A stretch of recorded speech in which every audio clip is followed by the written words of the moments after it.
अक़वाम मुत्तहिदा में पाकिस्तान के मुस्तकिल मंदूब आसिम इफ्तिखार ने कहा है कि अफ़गान सरजमीन से होने वाली दहशत गर्दी न सिर्फ हमसाय ममालिक बल्कि ख़ित्ते और उससे बाहर भी ख़तरे का बाइस बन रही है।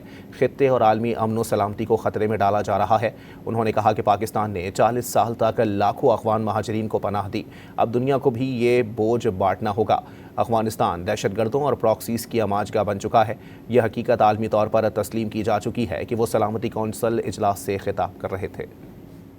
Madam President, today Afghanistan is a sanctuary for terrorist groups and proxies, a reality acknowledged by global assessments, including UN reports and UN monitoring team. This has destabilized the region with dire consequences and security challenges for its immediate neighbors, particularly Pakistan. Terrorism emanating from Afghan soil poses a grave threat not only to its immediate neighbors but also to the broader region and beyond, undermining regional and international peace and security. अक़वाम में पाकिस्तान के मुस्तकिल मंदूब आसिम इफ्तिखार ने कहा है कि अफ़गान सरजमीन से होने वाली दहशत गर्दी न सिर्फ हमसाय ममालिक बल्कि ख़ित्ते और उससे बाहर भी ख़तरे का बाइस बन रही है।